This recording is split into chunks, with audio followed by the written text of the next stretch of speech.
Mike, good evening. Thank you. I appreciate you joining. Thanks, buddy. I appreciate you having me on. Why did you go to talk to those 21 Republicans who voted against this bill, and were you able to talk to any of them?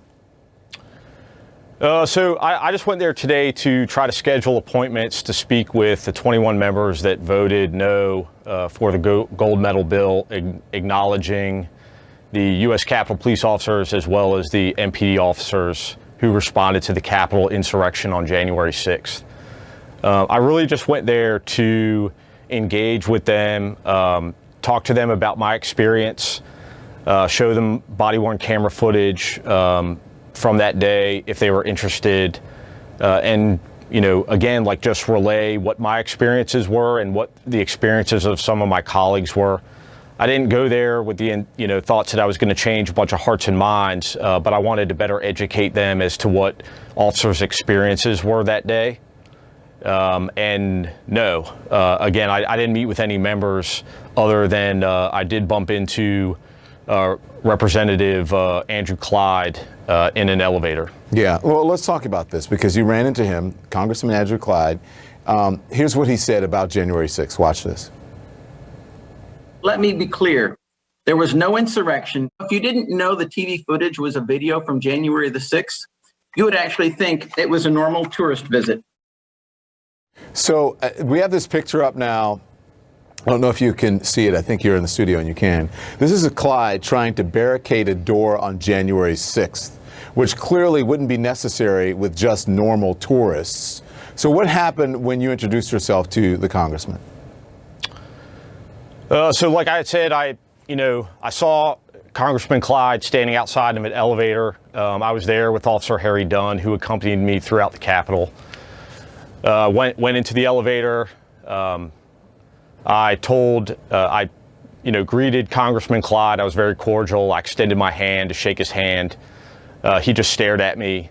I asked him if he was going to shake my hand, and he told me that he didn't know who I was. So I introduced myself. I said that I was Officer Michael Fanone, that I was a D.C. Metropolitan Police officer who fought on January 6th to defend the Capitol.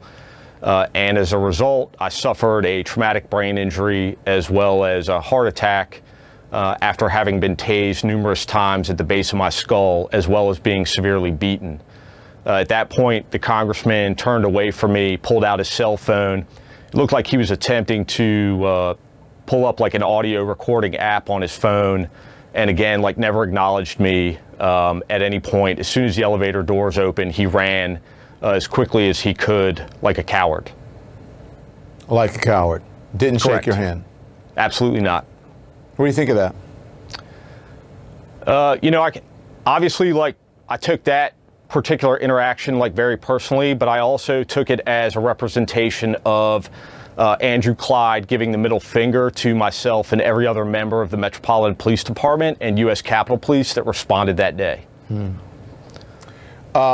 We reached out to Clyde's office for comment, but we haven't heard back. And you said that he seemed to be, again, fumbling with his phone, trying to record you, right?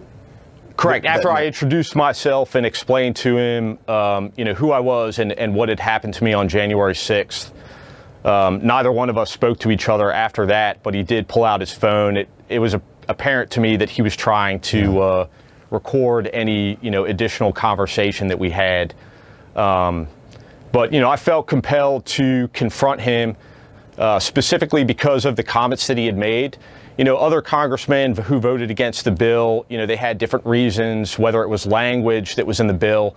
But Congressman Clyde has made some pretty incendiary remarks downplaying the event. And to be honest with you, downplaying is disingenuous. He just out and out lied. And the reality is, like, at this point, if you're going to sling bullshit about January 6th, I'm going to call you out on it.